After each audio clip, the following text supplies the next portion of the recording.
Y vamos a continuar con el alimento del cielo para nosotros. Amén. El alimento de su palabra. Voy a invitar a mi hermana Graciela. Hoy me va a acompañar en la lectura de la palabra del Señor. Estamos viendo la genealogía de Jesús, las 42 generaciones. Entendíamos el miércoles pasado por qué Mateo comienza su evangelio con la genealogía de Jesús, demostrando legalmente al pueblo de Israel que Jesús venía, según la carne, venía del linaje de David, de la tribu de Judá. Amén. No solo porque José era de la tribu de Judá, aunque José no tuvo ninguna intervención humana en el nacimiento de Jesús, no tuvo ninguna intervención en el embarazo de María, pero María también viene del linaje de David, de manera que Jesucristo realmente cumplió con las profecías que tenía que ser según la carne, ¿sí?, del linaje de David. No solo adoptado por alguien que era del linaje de David, sino según la carne tenía que ser del linaje de David, el linaje real. Estamos viendo diferentes aspectos, mensajes que nos enseña la genealogía de Jesús. Vimos que Jesús era realmente el Mesías, el ungido. Mesías significa ungido, en griego es el Cristo, que significa lo mismo, ungido. Y ungidos eran los reyes, los sacerdotes y los profetas. Reyes, sacerdotes y profetas. Los melech, los reyes, los nabín, que son los profetas, Cohen, sacerdote, o Ruach, o el gran sumo sacerdote, ¿no? Cohen Hagadol. Vamos a ver otro aspecto que puede hasta parecer curioso, ¿no? Sobre todo en la época que fue escrito esto. Otro aspecto de la genealogía de Jesús lo vamos a remarcar en los primeros 6 versículos. Mateo capítulo 1. Versículos del 1 hasta el 6, vamos a leer, y vamos a ver un aspecto muy importante. Presten atención en esta lectura, van a ver que aquí nombra a 4 mujeres, ¿sí?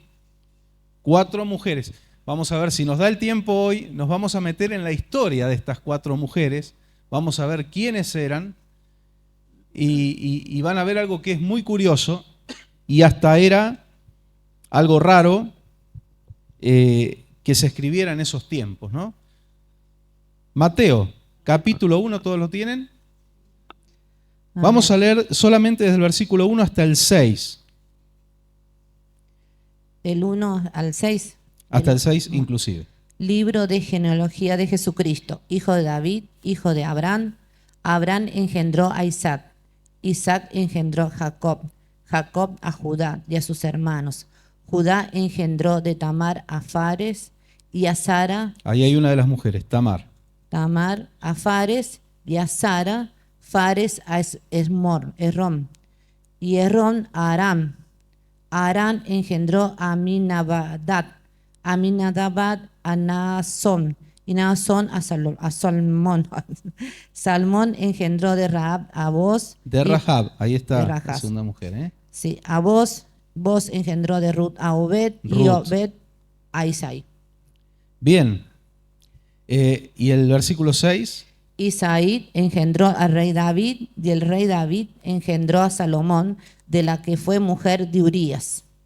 Ahí está, la cuarta mujer que fue Betsabé, ¿sí? Es un aspecto destacado en la genealogía de Jesús, que Mateo, lejos de ocultar detalles oscuros. Y usted dirá, ¿por qué 4 mujeres en la genealogía son detalles oscuros? Bueno, ahora vamos a ver la historia de estas mujeres. Lo más normal era que se ocultara. Primero, que era muy extraño que en una genealogía los judíos incluyeran los nombres de madres. Siempre eran los patriarcas, siempre eran los hombres. Pero aquí Mateo mete en la genealogía a 4, pero fíjense que él podría haber nombrado, ya que metió a 4 mujeres, las esposas de todos los demás, o las madres de los demás, solo nombra 4. ¿Sí? Entonces ya eso nos llama la atención. Lejos de ocultar los detalles oscuros en la ascendencia de Jesús. No era de cualquier persona, era la ascendencia de Jesús. Los resalta, lejos de ocultarlo, los resalta. Y eso no era frecuente, y no era frecuente, como decía recién, incluir en las genealogías hebreas a las mujeres. Pero aquí menciona 4, y las 4 tienen historias muy interesantes. ¿Sí? Vamos a ir mirando cada una. Primero vamos a ver la historia de Tamar. Tamar dice, usted habrá visto allí que engendró de Judá a Fares y a Zera, o Será. Engendró de Judá. Pero resulta que Tamar era nuera de Judá. Aquí ya vemos, a ver, tenemos que entender algo. Los 12 hijos de Jacob, las 12 tribus de Israel, no eran el ideal, no eran los héroes de bronce, eran de hecho de terror en muchas cosas. ¿Quiénes vendieron a José? Sus propios hermanos, eran ellos. Si bien alguno quiso atenuar, lo quiso salvar porque lo querían matar, no lo querían vender. Lo querían matar, le tenían un odio demencial, le tenían un odio proveniente de una envidia demencial.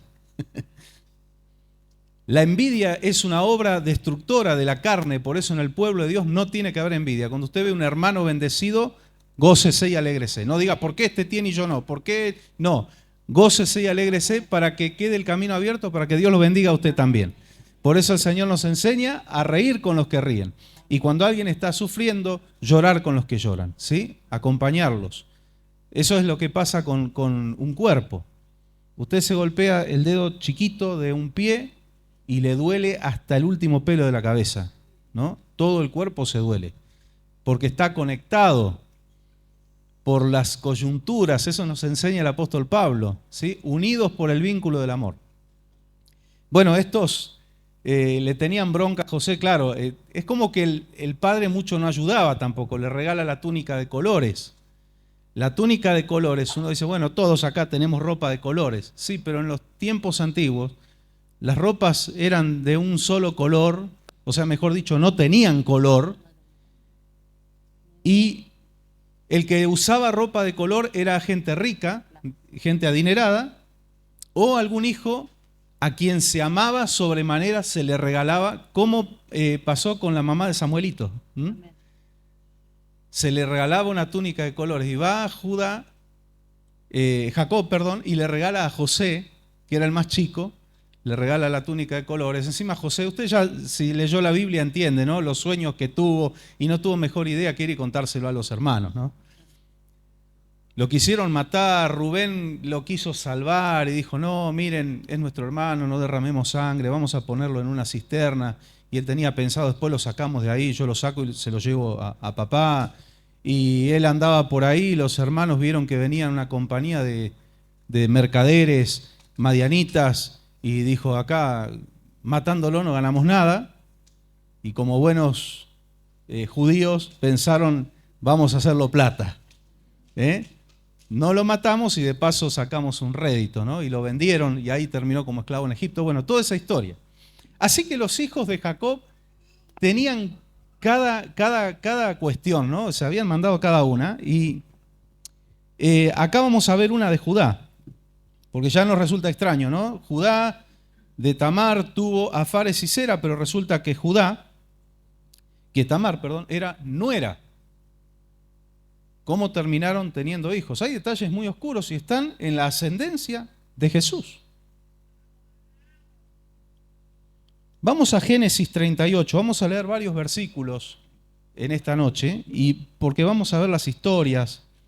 Algunos pasajes se los voy a dar para que ustedes lo lean en su casa, porque se va a hacer muy largo, pero léalo por favor para que usted pueda entender en sus hogares.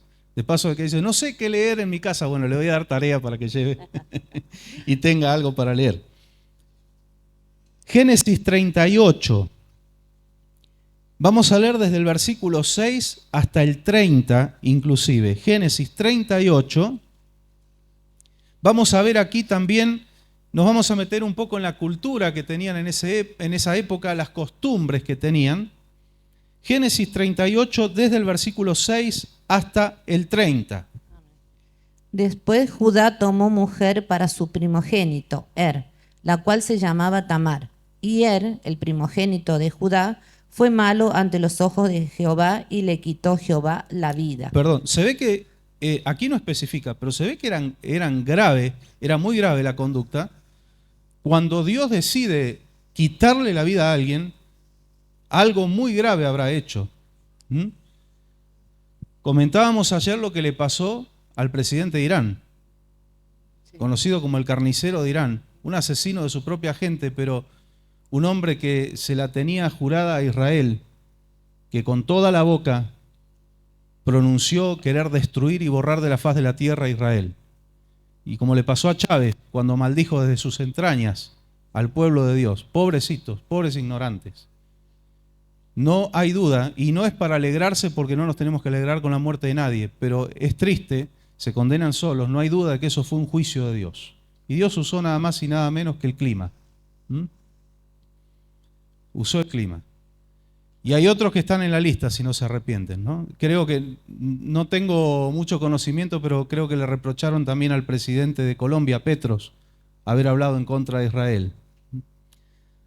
Es triste porque el Señor le prometió a Israel: voy a bendecir a los que te bendigan y voy a maldecir a los que te maldigan. Bueno, cuando ya no hay marcha atrás y es muy grave la conducta de alguien, el Señor enjuicia.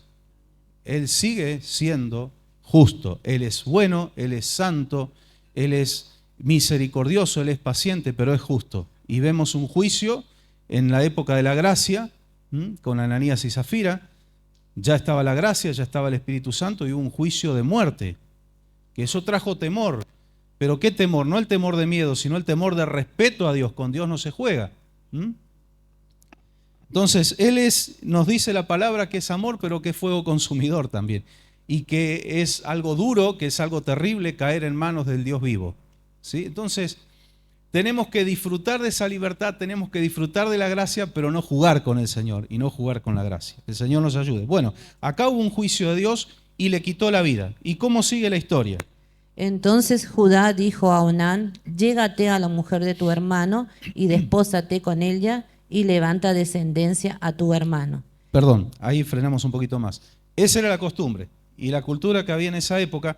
De hecho, después, no sé si ustedes se acuerdan, los fariseos lo vienen a tentar a Jesús con una pregunta respecto a esto.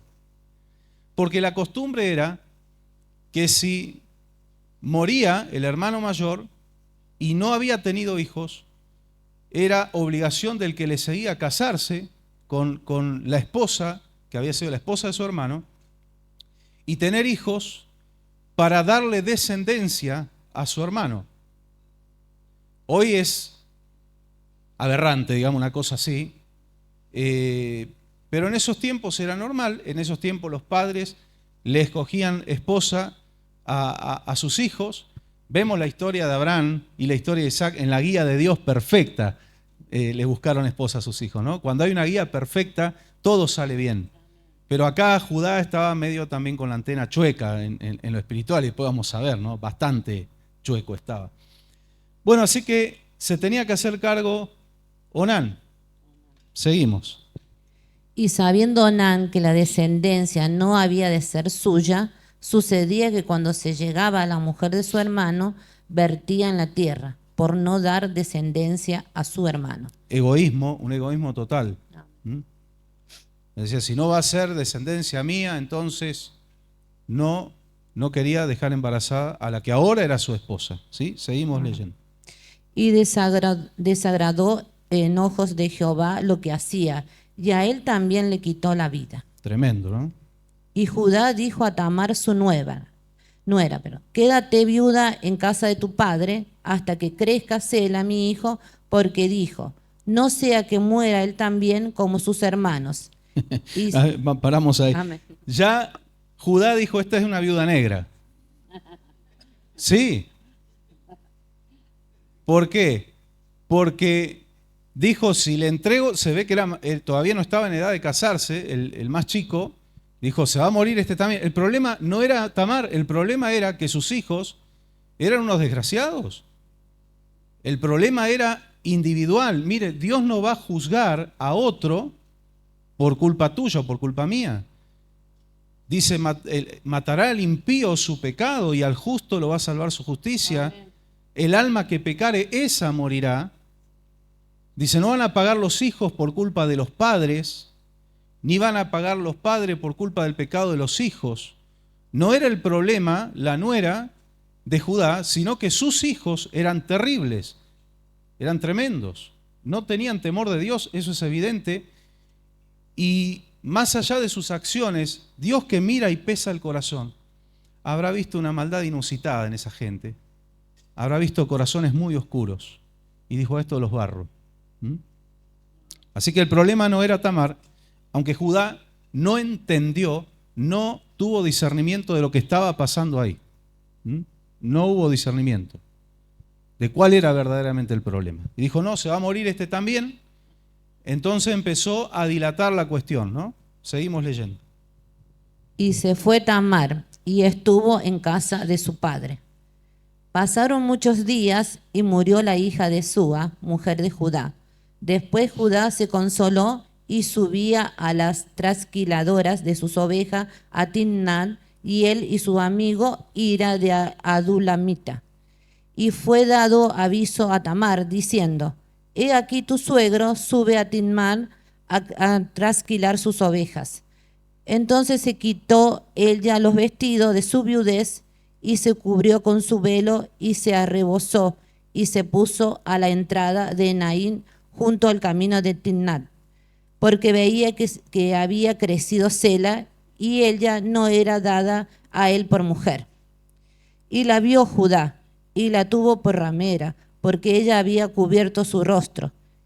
Y se apartó del camino hacia ella y le dijo, déjame ahora llegarme a ti, pues no sabía que era su nuera. Y ella dijo, ¿qué me darás por llegarte a mí?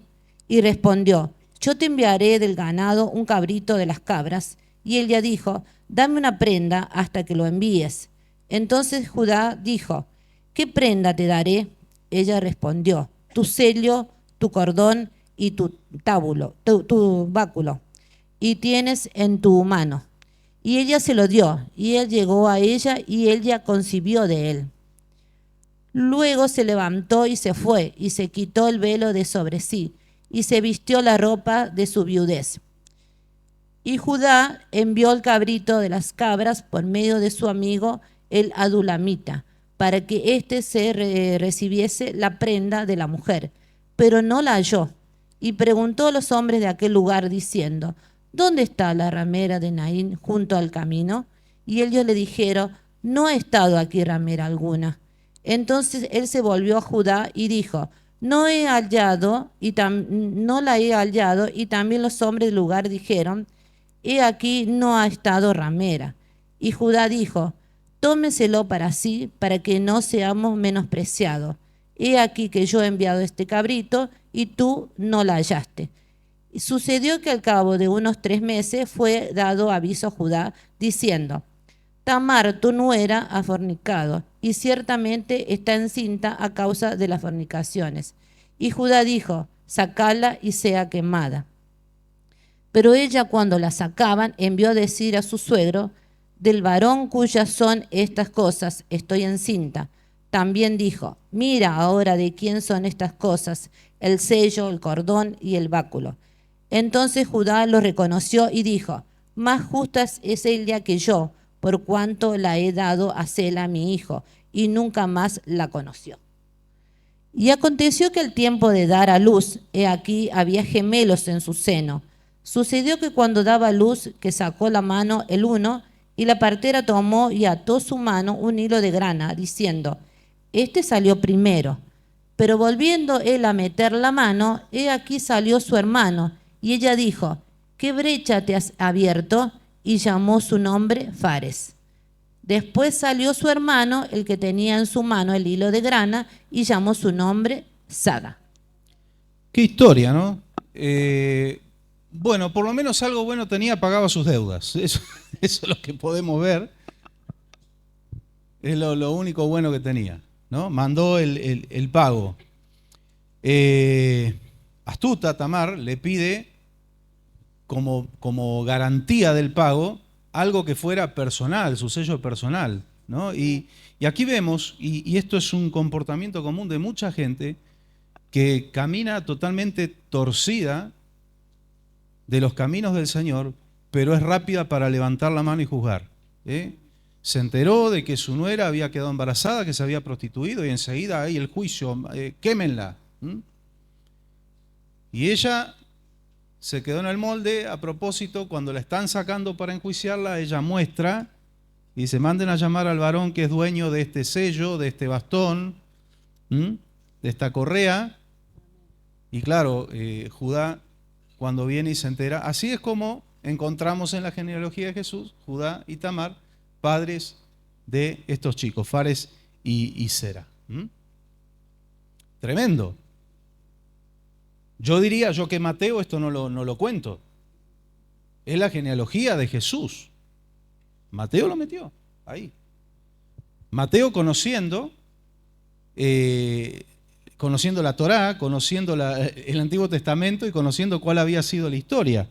Resulta que Tamar era nuera de Judá, y para vengarse de su suegro, ¿por qué? Porque llegaba el tiempo, ya estaba pasando el tiempo, que tenía que darle como esposo a su hijo más chico, y él no se lo daba. Ella entendió, no me va a entregar a su hijo, entonces tuvo esa llamémosle viveza, ¿no? Entre comillas.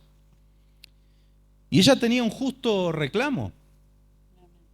Si bien lo de ella no fue muy, digamos, muy decente, que digamos, pero ahí el verdadero culpable era Judá. Y bueno, al final él lo entendió. Ahí tenemos la historia de una de las mujeres que está en la genealogía de Jesús. Vamos a otra, que todos conocemos la historia, Rahab.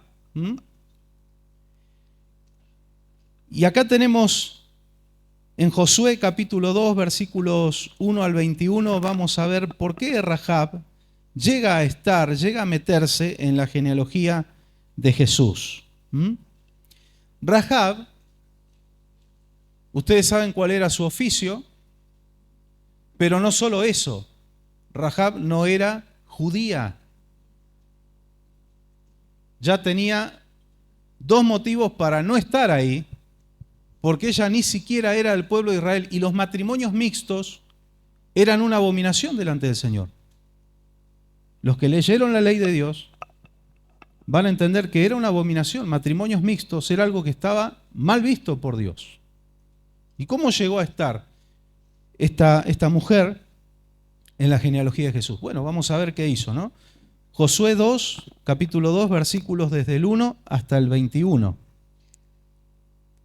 Josué, hijo de Nun, envió desde Sitín 2 espías secretamente diciendo: andad, reconoced la tierra y a Jericó. Y ellos fueron y entraron en la casa de una ramera que se llamaba Rahab, y posaron allí. Y fue dado aviso al rey de Jericó, diciendo: he aquí que los hombres de los hijos de Israel han venido aquí esta noche para espiar la tierra. Entonces el rey de Jericó envió a decir a Rahab: saca a los hombres que han venido a ti y han entrado a tu casa, porque han venido para espiar toda la tierra. Pero la mujer había tomado a los 2 hombres y los había escondido, y dijo: es verdad que unos hombres vinieron a mí, pero no supe de dónde eran. Y cuando se iba a cerrar la puerta, siendo ya oscuro, esos hombres se salieron, y no sé a dónde han ido. Seguílos aprisa y los alcanzaréis. Mas ella los había hecho subir al terrado y los había escondido entre los manojos de lino que tenía puestos en el terrado.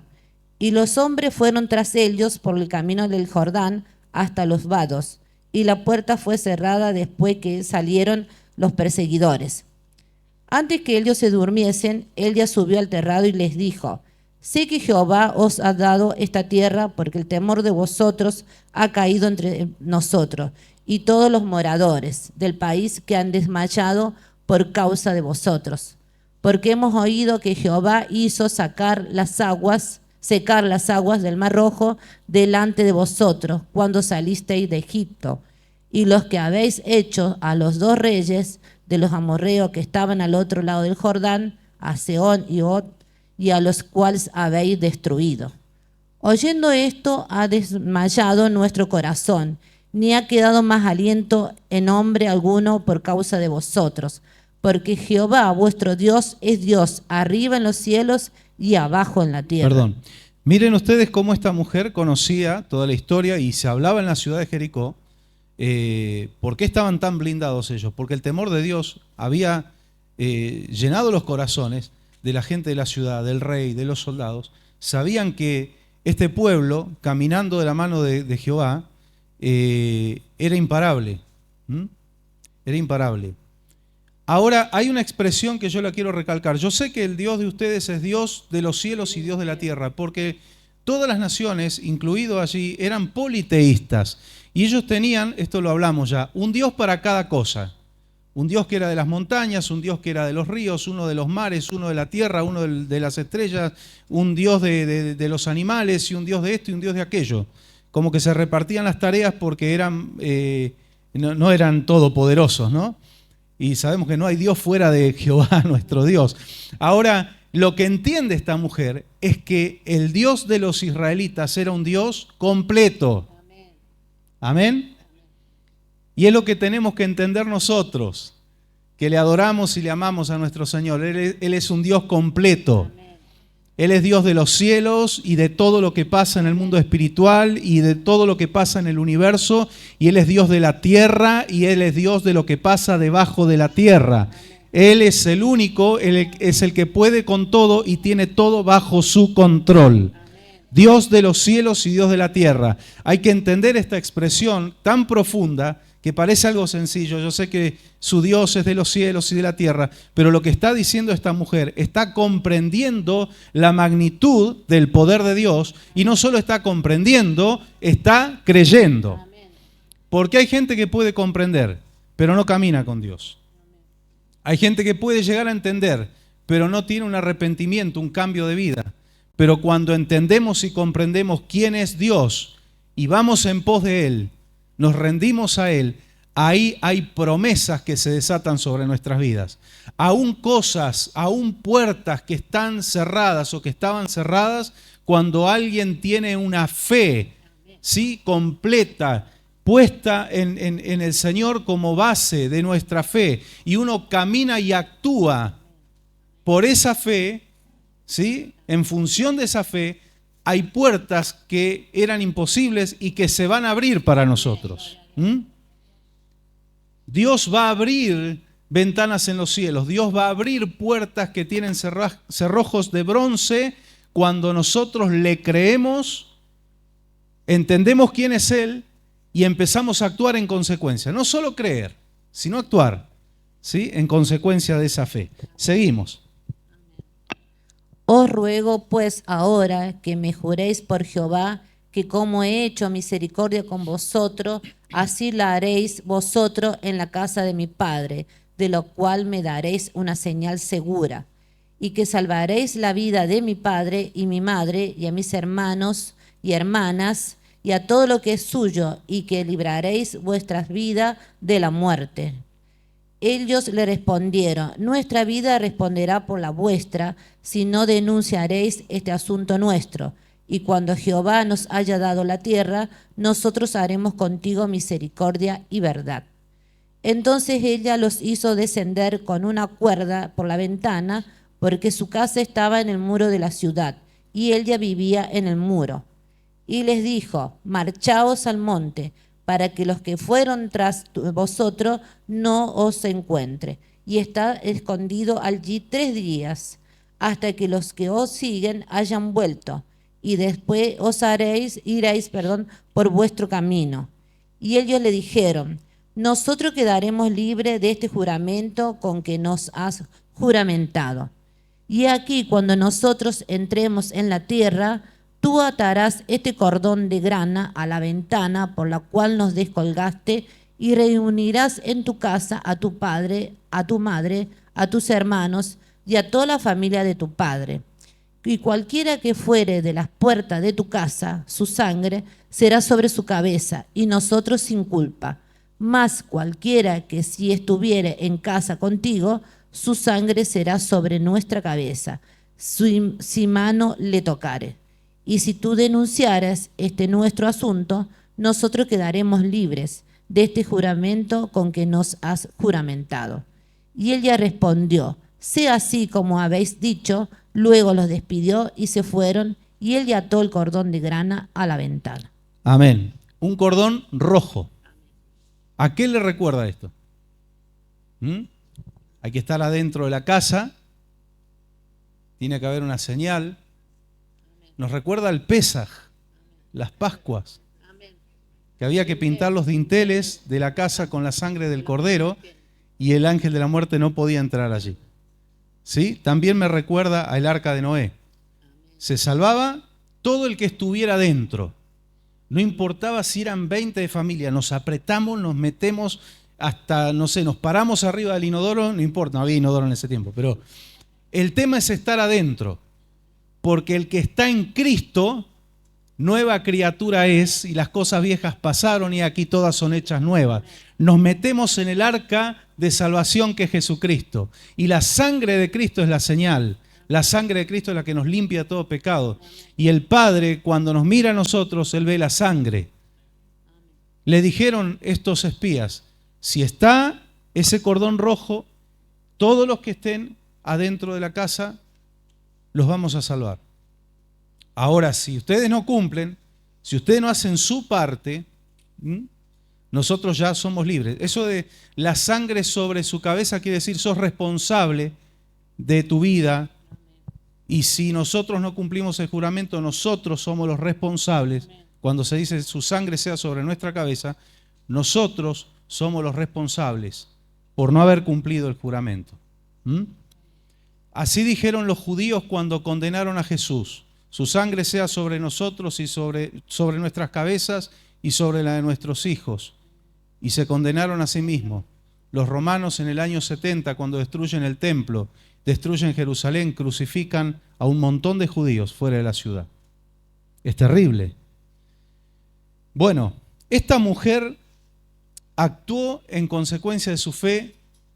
Ella pensó y habrá dicho para sí: yo no quiero ser parte, yo sé que estos están perdidos, yo no quiero ser parte de este pueblo pagano, yo sé que hay un Dios que existe, que es poderoso de verdad, y yo los voy a ayudar a ustedes, los voy a proteger, porque si ella los entregaba, los espías no volvían, el informe no iba, se iba a retrasar quizás la conquista, vaya a saber lo que iba a suceder, pero esta mujer fue parte, fue instrumento en las manos de Dios para que Israel conquiste Jericó. Ella se puso, ella salió de esas costumbres paganas, ella se cansó de esa vida que tenía, que era una vida terrible, porque ella era ramera, era prostituta. Dijo: ya basta de esto, yo sé que hay un Dios de verdad, que ustedes tienen otra cultura, tienen otra vida, yo quiero eso. Yo me cansé de esta vida, yo me voy con ustedes. Me acuerdo, hace poquito escuchaba el testimonio de Rabito, el cantante, y él decía que él ya era músico en el mundo secular, era famoso y estaba vendiendo, estaba en pleno auge, tenía contrato con la firma internacional EMI, con el sello discográfico EMI, y dice que la mamá de uno de sus músicos fue desahuciada, tuvo un cáncer y le dijeron que le quedaban días de vida, estaba en una clínica internada y le dijeron: de acá no sale vivo. Era solo cuestión de unos días. Pero dice, fueron unos pastores y le dijeron: ¿podemos orar? Y oraron por la mamá de este músico y la ungieron con aceite, y a los 3 meses, esa mujer salió caminando de esa clínica sana sobre sus propias piernas, y Rabito le impactó ese testimonio y él dijo: si eso es Dios, yo quiero eso. Yo quiero eso. Y fue y habló con el presidente de EMI Argentina y le dijo: yo me voy. Y pensó que se iba de vacaciones. ¿A dónde te vas? Dice: estás en pleno auge. No, me voy, no grabo más. Dice: no quiero saber más nada. Y le contó el testimonio al presidente de EMI. Y le dijo: yo quiero eso. Esto comparado con eso no es nada. Y desde ahí él entregó su vida al Señor y se transformó en un adorador hasta el día de hoy, ¿no? Que sí, él está viviendo en Miami. Pero qué lindo cuando hay gente que ve el poder de Dios y dice, yo quiero eso. Esto va más allá de cualquier filosofía, de cualquier argumento. Esto quema todos los libros. Eso vio esta mujer y dijo, yo me voy con ustedes, ¿sí? Pero vamos a ver qué pasó. Josué capítulo 6, se viene la conquista. Esto me recuerda, no sé, los que anduvieron alguna vez por Buenos Aires, por la avenida 9 de Julio, cerca del Obelisco, hay unos edificios hermosos, antiguos, y hay un edificio que arriba del edificio tiene un chalecito alemán. ¿A alguien se le ocurrió? O sea, acá hay un edificio de, no sé, 3, 4, 5 pisos, me voy a hacer mi casa en la terraza, ¿no? Bueno, la casa de Rahab estaba en la muralla. Así que por un lado era estratégico para poder escapar de ahí, por eso los descolgó a los espías por la muralla, pero también era sumamente peligroso porque en la muralla transitaban carros. La muralla era muy ancha. Así que los podían ver. Ella lo escondió, estaba secando lino y entre medio del lino los escondió estos dos que eran espías. Los 12 que mandó Moisés eran exploradores, no eran espías, eran exploradores. De hecho, el término original es exploradores. Ellos entraron abiertamente como turistas a explorar la tierra. Estos fueron escondidas. Y ya Jericó estaba preparado, esperando que vinieran los israelitas, ¿no? Josué capítulo 6, versículos 22 al 25. Mas Josué dijo a 2 hombres que habían reconocido la tierra: entrad en casa de la mujer ramera y haced salir de allí a la mujer y a todo lo que fuere suyo, como lo jurasteis. Y los espías entraron y sacaron a Rahab, a su padre y a su madre y a sus hermanos y a todo lo que era suyo. Y también sacaron a toda su parentela y los pusieron fuera del campamento de Israel. Y se consumieron con fuego la ciudad y todo lo que en ella había. Solamente pusieron en el tesoro de la casa de Jehová la plata y el oro, y los utensilios de bronce y de hierro. Mas Josué salvó la vida de Rahab la ramera y la casa de su padre y a todo lo que ella tenía, y habitó ella entre los israelitas hasta hoy, por cuanto escondió a los mensajeros que Josué había enviado a reconocer a Jericó. Amén. Ellos cumplieron con el pacto que tenían, ¿no? Y si hay alguien que cumple con sus promesas y sus pactos, es el Señor. Todo lo que Él ha prometido, Él dijo, todo el que se refugie en mi Hijo Jesucristo, yo lo salvo, yo lo perdono, amén, yo lo restauro, yo lo bendigo, y todo el que se mete bajo las alas del Señor, se cumplen las promesas del Señor. Amén. ¿Qué es estar bajo su cobertura? ¿Qué es estar en esa casa con el hilo de grana, ¿no? Con el hilo rojo? Es cumplir, es obedecer, es hacer lo que el Señor nos dice. Que el Señor nos ayude a cada uno de nosotros, ¿no? Bien, quedó entre el pueblo de Israel y el Señor no se enojó. No se enojó. Porque no solamente quedó en el pueblo de Israel, ella con su familia obviamente, tenemos que leer entre líneas, creyeron también, por eso dijeron vamos todos y se refugiaron, porque podría haber pasado como con Lot. Los yernos no le creyeron y perecieron, ¿sí? Y solo él con su esposa, sus 2 hijas huyeron, pero su esposa miró para atrás, también quedó por el camino, y sus hijas después tomaron una decisión terrible, ¿no? Fueron madres de 2 naciones enemigas acérrimas de Israel. Pero estos creyeron todos y se refugiaron y ellos cumplieron, y ella quedó como parte del pueblo de Israel, pero no solo quedó como parte del pueblo de Israel, llegó a ser la tatarabuela del rey David. Porque formó familia y Dios la bendijo, a pesar de que fue un matrimonio mixto, pero fue una mujer que abrazó la fe de Dios. El problema en realidad, porque uno puede decir, bueno, pero el Señor entonces, ¿qué hizo ahí con sus reglas y sus leyes? ¿Hizo una excepción? No, Dios no hace excepciones a las reglas. Dios pesa los corazones. Dios tiene en cuenta factores que el ser humano no los puede ver a veces. Y el Señor lo que vio en Rahab es que su corazón se convirtió de verdad. Y después hay otros ejemplos en la Biblia de gente que abrazaron la fe de Dios y el Señor los tomó como parte del pueblo. ¿Saben por qué? Ya se estaba anunciando la gracia. La gracia ya se estaba reflejando en el antiguo pacto, donde el Señor está mostrando que hay casos de gente que no es israelita, pero que ama a Dios y que adora al Señor igual que el pueblo de Israel y se purifica y se santifica igual que el pueblo de Israel y dice, yo los tomo como hijos también, aunque no hayan nacido en Israel. El Señor dice la palabra que el que a mí viene, yo no le echo fuera. Gloria al Señor. Así que llegó a ser la tatarabuela del rey David. ¿Y por qué? Hebreos 11, el capítulo de la fe, Hebreos 11, versículos 30 y 31.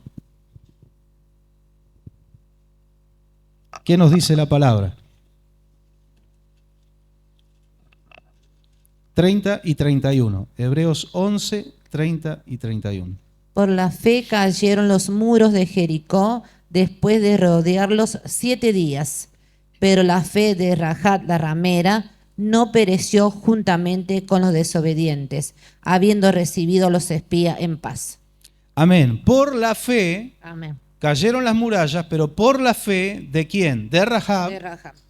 No pereció, por la fe de su familia que creyeron también, Amén. no perecieron cuando ellos destruyeron la ciudad, ¿sí? Porque el mandato de Dios era avanzar hacia adelante sin mirar hacia atrás y barrer con todo lo que había, porque antes las guerras no eran espirituales, ya lo hemos hablado de esto, ¿no? Amén. Era realmente antes contra sangre y carne, era contra humanos. Entonces, por la fe, ella salvó su vida, Amén. ¿sí? Amén. Ahí vemos que le creyó al Señor. Pero vamos ahora a otro aspecto que resalta Santiago. Santiago capítulo 2, versículo 25. Santiago 2, 25. Asimismo, también Rahab la ramera no fue justificada por obras cuando recibió a los mensajeros y los envió por otro camino. Está resaltando Santiago y pregunta, ¿no fue justificada por sus obras? Entonces, hay una contradicción aquí porque somos salvos por fe y no por obras. Pero Santiago está explicando la otra parte, no está contradiciendo al escritor de los Hebreos, sino que está explicando la otra parte. Si tenés una fe verdadera, vas a actuar en función de esa fe. Vas a actuar en consecuencia. Entonces, tuvo la fe, pero actuó. Y actuó, se la jugó. Se jugó la vida porque ustedes piensen esto. Si le encontraban en la casa de ella a los 2 espías, la iban a ejecutar a ella. Y probablemente iban a ejecutar a toda la familia. Iban a morir todos. Ella se jugó la vida. Entonces tuvo fe, pero actuó. La palabra del Señor nos enseña que así como el cuerpo sin espíritu está muerto, o sin alma está muerto, la fe sin obras está muerta. Yo digo, tengo fe, pero no hago nada. Son solo palabras. Entonces somos salvos por la fe, pero esa fe nos lleva a actuar, a vivir conforme a la voluntad del Señor. Tengo fe en el Señor, vivo conforme a la voluntad. No tengo obras para pagar mi salvación, no puedo pagarla, ya la pagó Cristo. Las obras son fruto de la gracia, fruto de nuestra relación con Jesús. Aprendemos de Él, se nos pega su carácter, se nos pega su forma de pensar, su forma de ver las cosas. No es algo que lo tengo que forzar, si lo tengo que forzar es como que estoy volviendo al tiempo de la ley. No, es algo que sale como fruto. Todos los mandamientos que hay, los 613 mandamientos que hay en el Antiguo Testamento, 613 misbot, hay un resumen, el decálogo, los 10 mandamientos son una síntesis, un resumen de todo lo demás, donde vamos a ver los incisos y vamos a ver las cláusulas y vamos a ver todo. Pero después viene Jesús y dice, agarra todos esos mandamientos y los explica en 2. Yo les voy a resumir, dice la ley y los profetas, se la voy a hacer fácil, el amor. Ama al Señor con todo tu corazón, con toda tu mente, con todo tu ser, ama a tu prójimo como a ti mismo. Listo, ya está, ya entendimos todo. Si amo a mi prójimo, no voy a levantar falso testimonio contra él, no voy a robarle sus cosas, no voy a envidiar lo que él tiene, etcétera, etcétera, no lo voy a asesinar. Y si amo a Dios, no voy a tener dioses ajenos, no voy a tener ídolos, Él va a ser el primero en mi corazón. Pero no es ya por obligación. Jesús dijo, yo le voy a explicar y se los voy a hacer sencillos. Si ustedes aman, eso sale como un fruto. ¿Sí? Yo no veo un manzano forzándose, ¡ay, no quiero tener peras! No, es un manzano, va a tener manzanas. No se tiene que forzar para no dar frutillas, que es un frutito rastrero, ¿no? No. Sale manzanas porque es un manzano. Si usted tiene las plantitas de frutilla, va a salir frutilla. Es natural. El amor de Dios en nuestros corazones hace que por naturaleza nosotros podamos obedecer al Señor. ¿Y qué es eso? Imagínate hacerle un daño a alguien que amás con todo tu corazón. ¿Qué sentís? Es horrible, una sensación. No, ni loco, uno no se le cruza, ¿no? Usted va caminando por la calle y ve una moto que no tiene candado, que tiene la llave puesta. Una moto que a usted le gusta, se le cruza por la cabeza, la podría arrancar y llevármela. No, ni ahí. No se le cruza porque usted no tiene esa cultura, usted no es un delincuente. No la ve, qué linda moto, sigue caminando. No es que tiene que estar ahí, ay, tengo unas ganas de robármela. Pero no es que usted está peleando para no robarse la moto. Porque si le pasa eso, vamos a orarlo. A liberarlo. ¿Se da cuenta? De esa forma entendemos, es algo natural. No está en mi naturaleza, no se me ocurre. O veo una puerta abierta en una casa, me voy a meter a ver si le llevo el televisor. No. Es un fruto. ¿Usted ama a su hijo, a su hija? ¿Usted le va a infringir algún daño? No. Pero está usted luchando ahí para, hoy le quiero dar un palo en la cabeza a este y no se lo puedo dar. No. Corrección y disciplina, sí. Hasta la varita mágica está permitida en la Biblia. Habla en los proverbios. Pero sin causar un daño. La corrección tiene que ser por el bien de nuestros hijos, no como un cable a tierra voy a descargar mi bronca con ellos. No. Pero usted ama a sus hijos, entonces por naturaleza usted lo único que piensa es el bien para ellos. Es el bien. Así es la ley de Dios. La ley de Dios está resumida en el amor. El Señor tomó los 613 mandamientos y dijo, yo con estos dos se los explico y si ustedes viven esta realidad, no tienen que hacer ningún esfuerzo. Les va a salir natural. Por eso la palabra del Señor nos habla en Gálatas del fruto del Espíritu. Es fruto. Es fruto. Y habla de uno, el fruto. Y divide en 9 componentes que tiene ese fruto. Pero es uno, o sea, ¿lo tengo o no lo tengo? ¿Sí? Bien. Entonces vemos que fe con obras fue una fe auténtica la que tuvo Rahab. Por eso el Señor la incluyó. Y por eso Mateo, muy inteligentemente, dice, yo me van a saltar a la yugular, ¿sí? Con esto, pero yo la voy a meter a ella también en la genealogía de Jesucristo. Bien. Tatarabuela del rey David, ni más ni menos.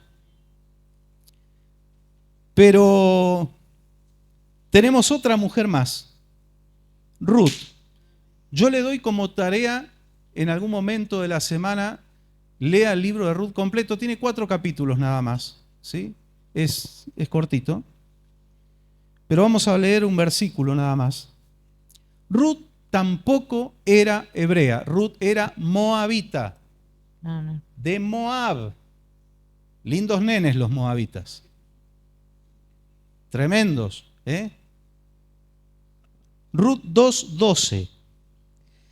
Amén. Jehová recompense tu obra y tu remuneración sea cumplida de parte de Jehová Dios de Israel, bajo cuyas alas has venido a refugiarte. Qué hermosa palabra es esta. Esta palabra agárrela a usted, para Amén. usted. Usted se vino a refugiar bajo las alas Amén. del Señor. Dice que el Señor te bendiga que tu remuneración, o sea, tu pago, Amén. sea cumplido de parte del Dios, Señor, de Dios. bajo cuyas alas tú viniste a refugiarte. refugiarte. Tú viniste a refugiarte bajo el Amén. Señor, no te vas a quedar sin cobertura, Aleluya, no te vas a quedar sin las promesas, se va a cumplir. Quédate ahí, no te muevas de ahí.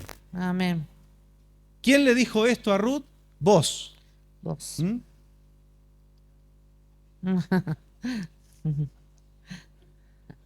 Andrés sabe que siempre lo agarramos a él de ejemplo, ya por las dudas se defiende. Vos, con Z, tampoco vos de jefe, ¿no? En inglés. ¿Y quién fue vos? Y menos mal que no fuiste vos porque si no vas a cobrar. El que se casó después con Ruth. ella. Vos sí era judío, sí era israelita y era hijo de Rahab. Terminó siendo, fíjense que Rahab no solamente se instala en el pueblo de Dios y ama al Señor y abraza la fe, sino que Dios los prospera, los bendice, porque cuando vamos a ver la historia en Ruth, encontramos que Vos es un hombre importante y adinerado, tiene campo, tiene ganado. Y Ruth viene de una vida de desgracia, pobrecita, ella y su suegra, y aquella que era su concuñada, que también era aparentemente Orfa, se llamaba, era una buena mujer, pero dijo, bueno, ok, acá terminó nuestra historia. Noemí en épocas de hambre se fue a la tierra de los moabitas, muere su esposo, sus hijos se casan con estas dos mujeres, con Ruth y con Orfa, mueren sus hijos. Imagínense la devastación en la vida de la pobre Noemí. Noemí dice, el Señor me está castigando por algo. Después se enteran que en su tierra Dios los había visitado para darles pan en Belén, casa de pan, fíjense ustedes, donde nació Jesús, el pan del cielo. Y ella vuelve, pero vuelve derrotada a su tierra, vuelve sin nada, vuelve sin dinero, vuelve sin hijos, solo sus nueras la están acompañando, pero ella, despojada de cualquier egoísmo, dice, chicas, ustedes son jóvenes todavía, rehagan su vida, vuelvan a su tierra, vuelvan con su familia. Y Orfa se ve que la quería, la abraza, lloran juntas, pero Orfa dice, ok, se vuelve. Pero Ruth dice, no, yo me voy con vos y tu tierra va a ser mía y tu pueblo va a ser mi pueblo y tu Dios va a ser mi Dios.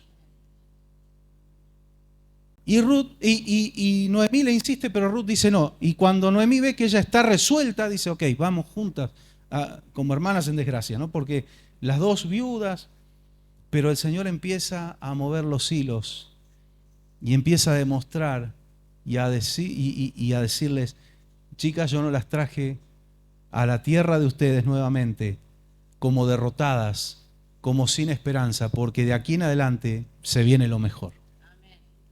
Creíste que lo mejor se quedó atrás y se murió, pero de aquí en adelante se viene lo mejor. Y cuando vemos, por eso por favor le pido encarecidamente, léalo el libro de Ruth. Va a ver la mano de Dios allí. Va a ver Dios haciendo las cosas mejor de lo que uno pensaba o esperaba. Va a ver el Dios que devuelve las esperanzas. Hay un dicho que no está en la Biblia, es un dicho que dice lo último que se pierde, las esperanzas, pero Dios va más allá de eso y aun cuando ya no hay esperanzas, Dios hace cosas. Amén. Por eso Él rompe las leyes de la matemática. En Isaías dice que Él multiplica las fuerzas al que no tiene ningunas. En la matemática, que es una ciencia dura, el 0 por 0 es 0. En Dios no. 0 por 0 puede dar miles y miles. Multiplica las fuerzas a que no tiene ninguna. Se termina casando Ruth con Boaz, y termina siendo, obviamente, la bisabuela de David. Vemos a Tamar, que tuvo una historia bastante complicada. Está en la genealogía de Jesús. Luego vemos a Rahab, era prostituta. Y era de Jericó, era aramea, no era israelita. Su fe y su acción la metieron en los planes de Dios. Por eso le dije, la fe y la acción en Dios pueden abrirle puertas que pareciera que no son para usted, Dios se la puede abrir. Y después viene Ruth, moabita, de un pueblo enemigo. ¿Ustedes creen que Dios podría haber dicho, estos son de los enemigos, así que ahora que se embrome Ruth, no le doy nada? La voy a bendecir a Noemí nada más. A Ruth no. No le importa eso a Dios. Dice el Señor, vio que hay una profecía que hasta habla de, creo que de Egipto y de Asiria y dice, siervos míos, le dice. Dice, pero el Señor se volvió loco. Usted lee todas las profecías, dice, los voy a destruir, los voy a barrer de la faz de la tierra, son de lo peor, ustedes se levantaron contra mi pueblo, y en un momento le dice, siervos míos, porque el Señor está profetizando que aún de esas naciones enemigas, Él va a salvar gente. Y cuando esa gente vuelve su corazón a Dios no le importa de dónde venís. Aún si es de una nación enemiga, enemigos acérrimos, asesinos, criminales hasta el día de hoy, odian a Israel, pero en esas naciones Dios está levantando pueblo. Un pueblo que se está entregando al Señor, que está conociendo a Cristo y que por naturaleza, hablamos del fruto recién, están amando a Israel. Los odian. Su propio pueblo lo odia. Pero Dios, donde ve un corazón dispuesto, Él dice, venga para acá, yo lo abrazo, yo lo salvo, yo lo bendigo. Ruth era moabita y se metió en la genealogía y Mateo la pone ahí y la resalta. Yo no sé si tenía, creo que no había realzador amarillo en esa época, obviamente, ¿no? Pero si no hubiera puesto ahí en el rollo el realzador amarillo, ¿no? Estos 4 nombres. Betsabé. Esto se lo voy a dar para que usted lo lea en su casa. Es bastante. Segundo libro de Samuel, anótenlo por favor. Segundo libro de Samuel, capítulo 11, versículo 1, todo el capítulo 11 completo, hasta el capítulo 12, versículo 25. Segundo libro de Samuel, capítulo 11, versículo 1, todo el 11 completo. Siguen la lectura hasta el capítulo 12, versículo 25. Acá nos encontramos con Betsabé, otra extranjera. ¿Qué era Betsabé? Hitita o Etea. Según la versión de la Biblia, la 60 dice Eteo, por eso era esposa de Urías Eteo. Era hitita, los hititas eran llegaron a ser un imperio poderoso allá por el 2000 años antes de Cristo. Lo que tenían los hititas es que eran enemigos de naciones que eran enemigas de Israel, pero no eran del pueblo de Dios. Entonces, esta mujer, Betsabé, era esposa de uno de los valientes de David, Urías. Cuando usted lee, esa es una historia, es un estudio aparte. Los valientes de David eran terribles, terribles de valientes, de jugados, de forzados. En una oportunidad, David, estando en un campamento de combate, él expresa nada más y dice, ¿cómo me gustaría tomar del agua? Pero hay un problema, el pozo de agua está ahí en el medio del campamento enemigo. Y hubo un par que se miraron y ni discutieron. Vamos, el rey quiere agua. ¡Fum! Se metieron a los espadazos limpios y salieron a los... Yo calculo que habrán vuelto medio cortados, como café con leche, venían. Pero ¿sabe qué? Acá está, rey. Y David dijo, estos están locos, yo no pensé que iban a hacer esto. Y dice que le dio vergüenza al rey tomar esa agua. Dijo, es la sangre de mis hombres. Y dijo, no. ¿Qué hizo David? Hizo una libación. La derramó como ofrenda delante de Jehová. Dice, es tan valiosa esta agua. Estos se jugaron la vida por un deseo, ni siquiera fue una orden. Qué lindo que nosotros tengamos ese espíritu. Que ni siquiera esperemos que Dios nos dé órdenes o nos dé leyes, sino que porque al Señor le gusta tal cosa, yo lo hago porque a Él le agrada. Ese es el espíritu que tenemos que tener. Urías, usted va a ver la historia. Esta mujer era hitita. Tiene un hijo de una relación adúltera. Y Mateo se le ocurre ponerla también, ahí en la genealogía. Ahora el verdadero culpable fue David, porque él era el rey y él mandaba, y no se le podía negar nada al rey. El ocio es mal consejero. Era la época de la primavera, era la época que los reyes salían a la batalla, usted lo va a leer allí. Y a David se echó a la retranca. Dijo, tengo un ejército poderoso, tengo un general, Joab es un capo, es un estratega, yo me quedo. Pero resulta que los reyes salían a la guerra, no es como ahora que desde una oficina con aire acondicionado planifican, mientras otros ponen los pechos a las balas, ¿no? Siempre dicen, si los que declaran la guerra tendrían que ir a pelear, no habría guerras en el mundo, ¿no? O sus hijos. Pero en ese tiempo los reyes salían y David dijo, yo me quedo, y no tenía nada que hacer porque él tendría que haber estado ahí en el campo de batalla. Y se durmió una siesta, así que la siesta no es una costumbre santiagueña o argentina. David dormía siesta, porque a la tarde él se levanta de su cama y ahí desperezándose, se empieza a pasear al cohete estaba, en criollo para que usted lo entienda, y empieza a pasearse por la terraza del palacio. Claro, tenía visión panóptica y ve a una mujer bañándose y el tipo se le ocurre hacerla traer. Y pasó lo que pasó, ¿sí? El término llegarse a una mujer es un eufemismo de tener relaciones sexuales. Eso, cuando usted ve en la Biblia, se llegó a, es eso. Bueno, pasó lo que pasó, esta mujer queda embarazada, le traen la noticia, se lo hace saber a David, le manda mensajeros y David dice, ok, pues yo soy el rey, está todo bien, lo tengo todo resuelto. Lo manda a llamar a Urías, se manda un mensajero, lo manda a llamar al esposo que está con el ejército y dice cuál era el pensamiento de David. Lo traigo para que me informe, la excusa es quiero que me informe cómo va la batalla y lo mando a la casa y va a pasar lo que tiene que pasar y como no existía el ADN, ya está, problema resuelto.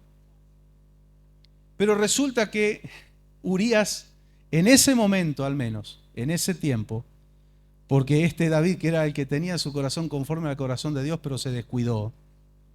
Y el descuido es terrible. Por eso Pablo dice, prestemos atención a lo que hemos aprendido, no sea que nos deslicemos. El desliz. En este momento tenía más honor que David. Y le dice, anda a tu casa, tomate un descanso. ¿Y qué hace Urías? Dice, no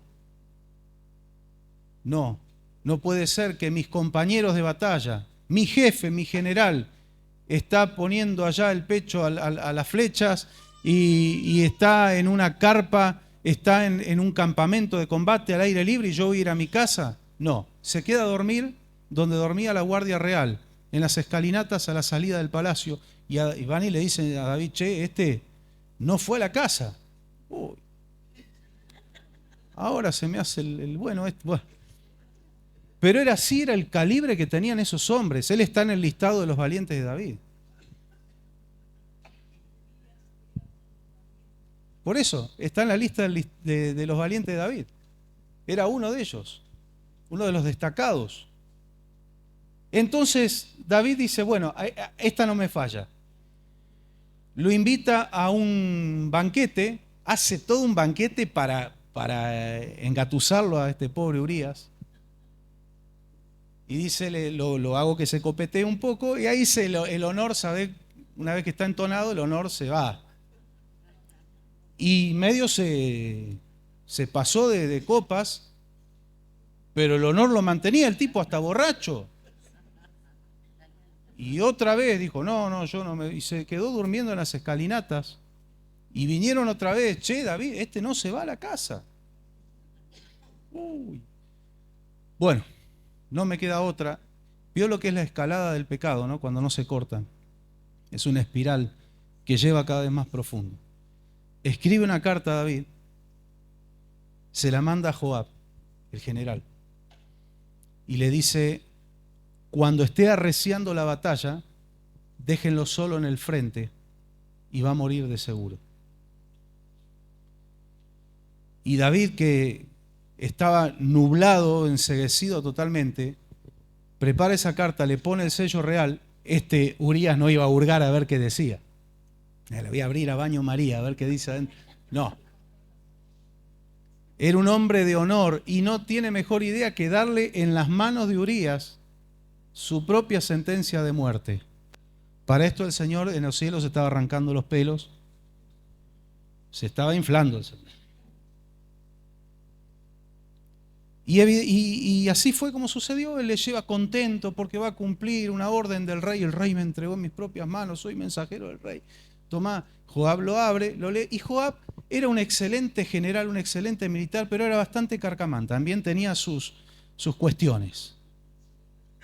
Era un excelente estratega, pero tuvo una falla en la estrategia. Se acercaron demasiado a la muralla y murieron muchos. Entonces pasa lo que está pasando hoy en muchos ámbitos de nuestro país. Lo mismo, es el mismo espíritu. ¿Por qué los profesores, hay muchos profesores y maestras que no cumplen? Viene un fin de semana largo y 2 días antes ya presentan falta por cuestiones personales. No, se toman toda la semana y no hay un directivo que las sancione, porque también los directivos hacen lo que se les ocurre y entre los dos nos tapamos y así funciona todo, ¿no? Porque la autoridad en la calle no es autoridad, la policía ha perdido la autoridad. Bueno, hay un marco legal que no los acompaña, pero también hay actitudes que a veces hace que pierdan la autoridad. Te lo de frenar con el patrullero arriba de las sendas peatonales, faltan 3 segundos para el verde y salen. ¿Qué ejemplo? Entonces, ¿cómo pueden llamarle la atención a alguien que está infringiendo la ley? No hay autoridad porque no hay moral. Los que tienen que imponer la autoridad no tienen moral. Es difícil cambiar eso. Y eso pasó con Joab.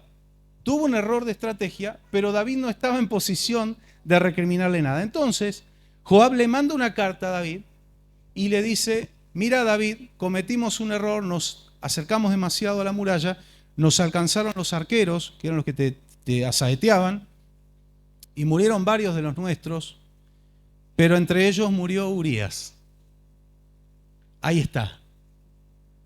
Entonces Joab dijo, si llega a preguntar y les pregunta por qué hicieron eso y se acercaron a la muralla, cuéntenle que Urías estaba entre medio. Entonces David, ¿qué le contesta? ¿Qué le manda a responder? Ok, no hay problema, bueno, reponete, esforzate y toma la ciudad. Todo está bien, porque David había cubierto su pecado, aparentemente. Aparentemente. Venía Natán. Y David ya estaba como, ya pasó todo bien. Le traen la noticia, bueno, obviamente había muerto Urías, entonces la trae a Betsabé y la toma como esposa. Betsabé está esperando un hijo de David. Y viene Natán y le dice, mirá David, ¿cómo estás? Tenía mucha confianza y David lo que tenía que respetaba a los profetas de Dios. Él lo que tenía nunca iba a levantar la mano contra un profeta de Dios, por más que era el rey, como otros reyes sí lo hicieron. Y vamos a tomar unos mates, sí, mira, tengo para presentarte un caso. Vos sabés que había 2 hombres, un rico, un pobre. El rico tenía mucho ganado, pero el pobre tenía una ovejita que la compró y no la querían, ya no se la querían comer porque era como parte de la familia, sus chicos jugaban con ella y dice que hasta dormía en el regazo de ellos, la ovejita. Pero vino un visitante a la casa del rico y el rico, bastante codo, no quiso matar a ninguno de sus animales, que tenía un montón, para hacerle una cena, y fue y le arrebató por la fuerza a la ovejita al hombre pobre. David, que ya se había olvidado de lo que había hecho, se enfurece, y yo me imagino a él parándose en el trono, diciendo, ese hombre es digno de muerte. Y Natán le dice, ese hombre eres tú. Y ahí le cae el balde de agua helada a David. Le cayeron todas las fichas juntas. Dice, así dice el Señor, yo te di mi pueblo, te hice gobernante de mi pueblo, te di las ovejas de mi pueblo, yo te di las mejores mujeres, porque en ese tiempo tenían harén, eran polígamos y demás, ya hablamos de ese tema también, ¿no? Y tú fuiste a quitarle la esposa encima a alguien que era un hombre de honor, era de tu ejército, y le empieza a confrontar con su realidad y David se arrepiente y dice, Señor, ahí se da cuenta, ¿no?, de todo. Y él escribe el Salmo 51, léanlo también, es maravilloso el Salmo 51. Usted va a ver un corazón arrepentido de verdad ahí. David no estaba pidiéndole al Señor que atenúe sus consecuencias, sino que no aparte de él su Santo Espíritu, que no lo deseche. Y le dice Natán, pero Dios ha visto tu corazón y te ha perdonado. Pero vas a sufrir consecuencias. El hijo que está esperando, Betsabé, va a morir. David se quita su vestidura real, pasa 7 días tirado, dice que se acostó en tierra, ayunó, oró 7 días al Señor. no se bañaba, no se ungía con perfume, no comía, estaba angustiado, llorando y clamando, pero había ya una sentencia de parte de Dios. Hasta que muere ese niño. Y sus siervos dicen, ¿cómo se lo decimos? Dice que tenían miedo de decirle. Porque si estando enfermo estaba así, le decimos que murió, que va a ser el rey. Y le fueron, David los ve cuchicheando y le dice, ¿qué es lo que están hablando? Él entendió lo que pasaba. Y pasó tal cosa, rey. Ok, él se levantó, se bañó, se perfumó, comió y los siervos no entendían nada. Y lo fueron a confrontar, le dijeron, pero señor, ¿cómo? Cuando estaba enfermo su hijo, usted no comía, estaba ayunando, estaba clamando, no, se había abandonado totalmente y ahora... Y él dice algo que es muy sabio. Dice, yo abrigaba alguna esperanza de que el Señor me escuchara y lo sanara, pero ahora que ya partió, él dice, yo voy camino hacia donde él va, pero él ya no vuelve a mí, ya no hay más nada que hacer. Tremendo, ¿no? Ya está. Pero esa pobre mujer, Betsabé, que por lo menos no era culpable en un 100% de lo que había pasado, Dios la mira también a ella. Y David va y consuela a su esposa, y después tienen otro hijo que es Salomón, es Shlomo. Y dice que Dios amó a Salomón. Salomón no era el heredero al trono. Era como un hijo ilegítimo. Aunque la había tomado como esposa y todo, pero venía de una relación de adulterio, era otro. Pero Dios amó a Salomón y Dios lo marcó y dijo, este va a ser el rey. Dios premió y consoló el corazón de Betsabé. Dios ve el sufrimiento de todos. Sabe que hay mucha gente en este mundo y a veces en las familias hay gente que sufre de rebote por malas decisiones de otros. Como dije en un principio, no es que es culpable delante de Dios, pero sufre consecuencias por malas acciones o decisiones de otros. La gente dice, si hay un Dios de amor, ¿por qué hay hambre en el África? Hay hambre en el África porque hay hombres corruptos. Mueren inocentes porque hay corruptos. Sin ir más lejos, en nuestro país nadie debería tener hambre, pero la corrupción pudrió y carcomió las bases de nuestra nación. A nadie debería faltarle un plato de comida. La corrupción del hombre es la que mata. La corrupción del hombre es la que hace sufrir inocentes, no es Dios. Claro, el hombre dice a Dios, no quiero tu gobierno, pero cuando las cosas van mal, resulta que le reclamamos a Dios. La humanidad le da la espalda a Dios, pero cuando la humanidad está en problemas, si hay un Dios, lo dejaron de lado. Usted ve, la ley de Dios es perfecta, es justa. Dios tiene sistemas perfectos para ayudar al pobre, pero tiene sistemas que hacen que el pobre trabaje. Es perfecto, hay un equilibrio perfecto. Dios tiene sistemas perfectos para anular el egoísmo y el individualismo, pero también tiene leyes para proteger la propiedad privada y el esfuerzo de quien trabaja. Es perfecta la ley de Dios, de manera que lo que pasa en el mundo es por dejar a Dios y sus leyes de lado. No hay otra. Pero Dios mira también al que está sufriendo por otros. Y Dios atiende. Cuando levantan la mirada al cielo, Dios atiende. Betsabé debe haber llorado, esa pobre mujer. No hay detalles, pero nos imaginamos, está entre líneas, el sufrimiento de esa mujer. Pero Dios dijo, yo vi tu sufrimiento también, a ti te voy a premiar. Va a ser tu hijo el que va a reinar. Y después conocemos la historia de Salomón y también su caída, pero eso ya fue por cuenta y cargo de él. Decisiones personales de cada uno. Betsabé. No hay un afán en magnificar la ascendencia de Jesús. Está claro eso, ¿no? Quedó bien claro. Como ingenuamente pensaban muchos racionalistas. Tampoco es simple ignorancia de Mateo. No es que Mateo dice, voy a ocultar esto y voy a poner en un pedestal la ascendencia de Jesús porque era Jesús. No, Dios usa hombres y mujeres imperfectos.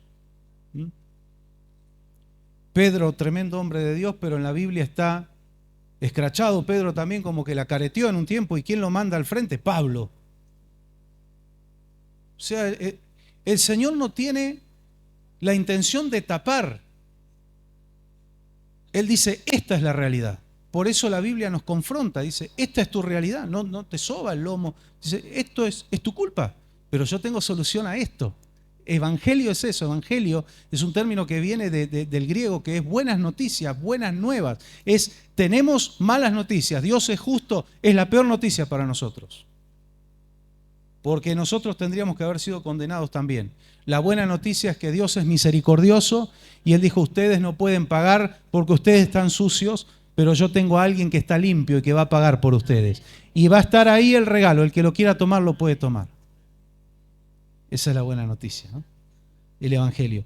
Entonces no es ignorancia, no es que a Mateo le faltó la razón, él subrayó estos datos, él los subrayó, los puso sobre el tapete. Otros hubieran tratado de ocultarlo, pero él está tratando de dar un mensaje, una enseñanza que es exaltante para toda persona de fe. ¿Cuántos dicen amén? Para mí lo es, para usted también. Cristo entró en la raza humana tal y como era, tal y como la raza humana estaba. Él entró en esta raza humana contaminada. Aceptó la realidad del hombre que él venía a salvar. Por eso Jesús, estando ya en la tierra, en un cuerpo humano, él hablaba y decía, yo no vine a buscar santos, sino pecadores.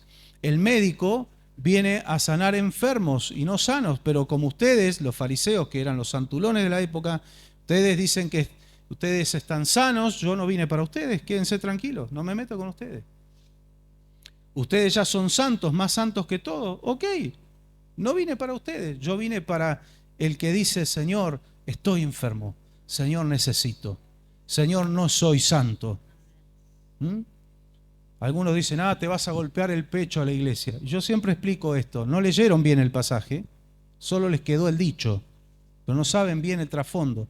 Resulta que el que se golpeaba el pecho era un publicano, odiado por la sociedad, pero estaba arrepentido, eran corruptos, pero estaba arrepentido, y él se golpeaba el pecho pidiéndole misericordia a Dios. Así que si te dicen, vos te vas a la iglesia a golpear el pecho, sí. Yo soy de los que se van a golpear el pecho, porque creen que el golpearse el pecho es decir yo soy santo. No, eso lo decía el fariseo que estaba al lado de él orando, estaba monologando.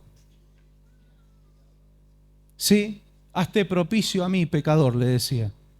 Es lo único, y dice que no se atrevía ni a levantar la cabeza. Él decía, Señor, ten misericordia, hazte propicio a mí, pecador. Y el otro estaba, yo hago esto y yo hago aquello y yo...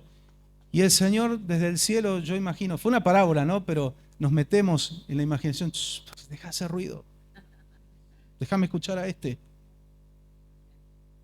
Por eso digo, estaba monologando nada más, estaba haciendo un monólogo, el otro estaba orando, estaba clamando, con sencillas palabras. Así que sí, yo soy de los que se golpean el pecho. Yo soy de los que vengo delante del Señor como alguien más que necesita de Él, y va a ser hasta el último momento de mi vida, yo voy a necesitar de Dios hasta mi último respiro. Lo voy a necesitar a Él. Claro que sí, así venimos delante de Él. No venimos levantando la bandera que somos mejores que nadie. Dios le habló a Israel, le dijo, yo los escogí a ustedes, pero les voy a dar una noticia para que no se agranden, ¿no? No por ser los mejores. Eran un pueblo insignificante, por eso los escogí. Y luego en el Nuevo Testamento dice, lo vil y lo menospreciado escogió Dios para avergonzar a los sabios de este mundo. Y lo que no era, el Señor lo levantó para avergonzar a lo que se creía que era, ¿no? Cuando dice a lo que era, es irónico el escritor, ahí el apóstol Pablo. A los que se creen, los que piensan, estos que creen en Dios son unos ignorantes. Y tienen una visión tan sesgada de la ciencia porque no tienen toda la ciencia. Sin embargo, la palabra dice que en Jesucristo habitan todos los secretos de la sabiduría del universo. La Biblia es la base del principio y del fundamento científico. porque la Biblia dijo, Dios creó el mundo y estas son las reglas que rigen el mundo, y hubo científicos que se lanzaron a la tarea de investigar cómo funciona eso. Y ya hemos dicho aquí muchos ejemplos. El ciclo del agua está en la Biblia, no se conocía. Las corrientes marítimas están en los Salmos, se descubrió miles de años después. El genoma humano, el que la Tierra es redonda, y tantas cosas más. Ya estaba en la Biblia.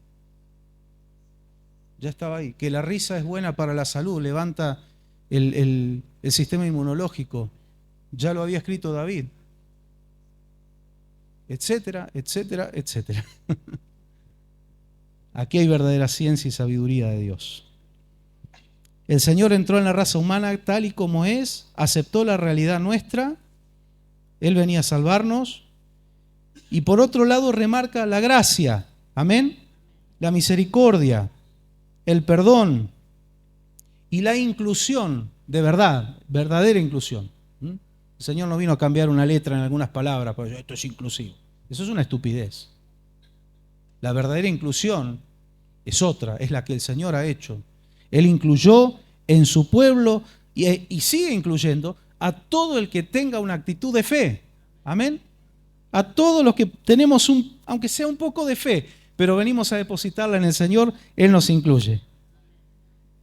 Y decíamos, ¿no? Era una abominación para el pueblo judío el matrimonio mixto. Sin embargo, acá vemos que 3 de estas mujeres no eran israelitas, pero ellas se entregaron al Señor y el Señor las aceptó y las bendijo. Y las bendijo. Gloria al Señor. Me acordaba hoy le comentaba a mi esposa de una frase del predicador Charles Spurgeon, de predicador inglés, que era un hombre humilde, llegó a predicarle a la reina de Inglaterra. Y dijo frases tan sencillas pero tan contundentes, ¿no? Siempre él basado en la palabra del Señor. Y él dijo, yo tiemblo, pero mi roca está firme. Cuánta verdad, cuánta profundidad en esas simples palabras, ¿no? Yo puedo llegar a temblar, pero mi roca no se mueve. Mi roca está firme. Mientras yo esté parado ahí en Cristo, me voy a mantener en pie. Estas mujeres se pararon sobre la roca y el Señor las aceptó y las bendijo. Terminamos con unos versículos en Efesios. ¿Cómo voló la hora, Dios mío? Efesios 2, y con esto terminamos y oramos al Señor. Qué hermosa que es su palabra. Tenemos que enamorarnos de la palabra del Señor, amén. Efesios capítulo 2, hace poco el pastor Carlos leyó este pasaje. Versículos desde el 11 hasta el 20. Por tanto, acordaos de que en otro tiempo vosotros, los gentiles, en cuanto a la carne, eran llamados incircuncisión, por la llamada circuncisión, hecha con mano en la carne. Perdón, ahí lo que está diciendo Pablo, ustedes que no nacieron siendo judíos, los judíos circuncidados se enorgullecían de eso y decían, ustedes son incircuncisos, ustedes están fuera. Los gentiles, nosotros somos del pueblo gentil, ¿sí? O sea, todas las naciones que no pertenecen a Israel son los gentiles. Bien. En aquel tiempo estabas sin Cristo, alejado de la ciudadanía de Israel y ajeno a los pactos de la promesa, sin esperanza y sin Dios en el mundo.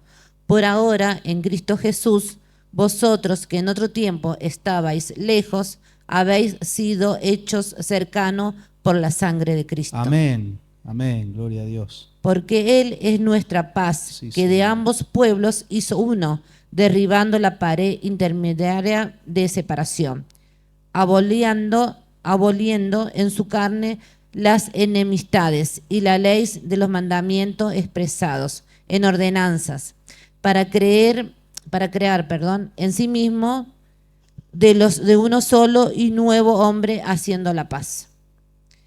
Y mediante la cruz reconciliar con Dios a ambos en un solo cuerpo, matando en ella las enemistades. y vino y anunció las buenas nuevas de paz, y vosotros que estabais lejos, y a los que estaban cerca. Porque por medio de él, los unos y los otros, tenemos entrada por uno mismo Espíritu al Padre. Amén, por el Espíritu Santo. Amén. Así que ya no sois extranjeros ni advenedizos, sino conciudadanos de los santos y miembros de la familia de Dios, edificados sobre el fundamento de los apóstoles y profetas, siendo la principal piedra del ángulo Jesucristo mismo. El versículo 21 podemos leerlo también. En quien todo el edificio, bien coordinado, va creciendo para ser un templo santo en el Señor. Amén, sí. En sí, quien sí. vosotros también sois juntamente edificados para morada de Dios en el Espíritu. Amén. Dígale amén al Señor. Amén. Usted Amén. está siendo edificado para morada del Espíritu Santo. Gloria Amén. a Dios. Amén. Gloria al Señor. Pablo le está escribiendo a los Efesios, actual Turquía. Éfeso estaba bajo el Imperio Romano, pero es la actual Turquía. Le está hablando a los gentiles y nos habla a nosotros. Dice, ustedes ya no están fuera, ya no son extranjeros, ya no son extraños para el Señor. Ahora no hay diferencia entre gentiles y judíos. Por medio de la sangre de Cristo todos tienen acceso al Padre y por medio del Espíritu Santo. Le invito a ponerse de pie.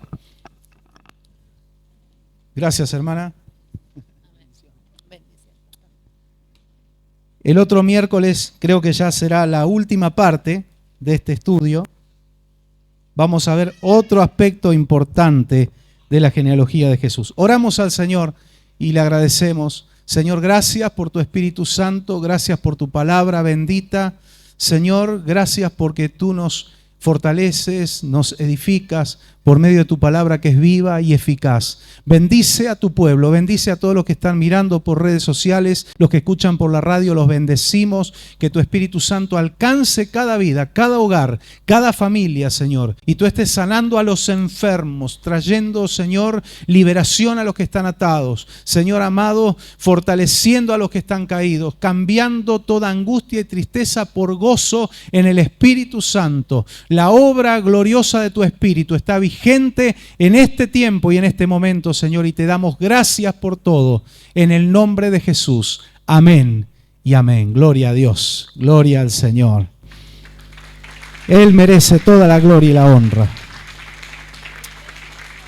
Él merece la alabanza.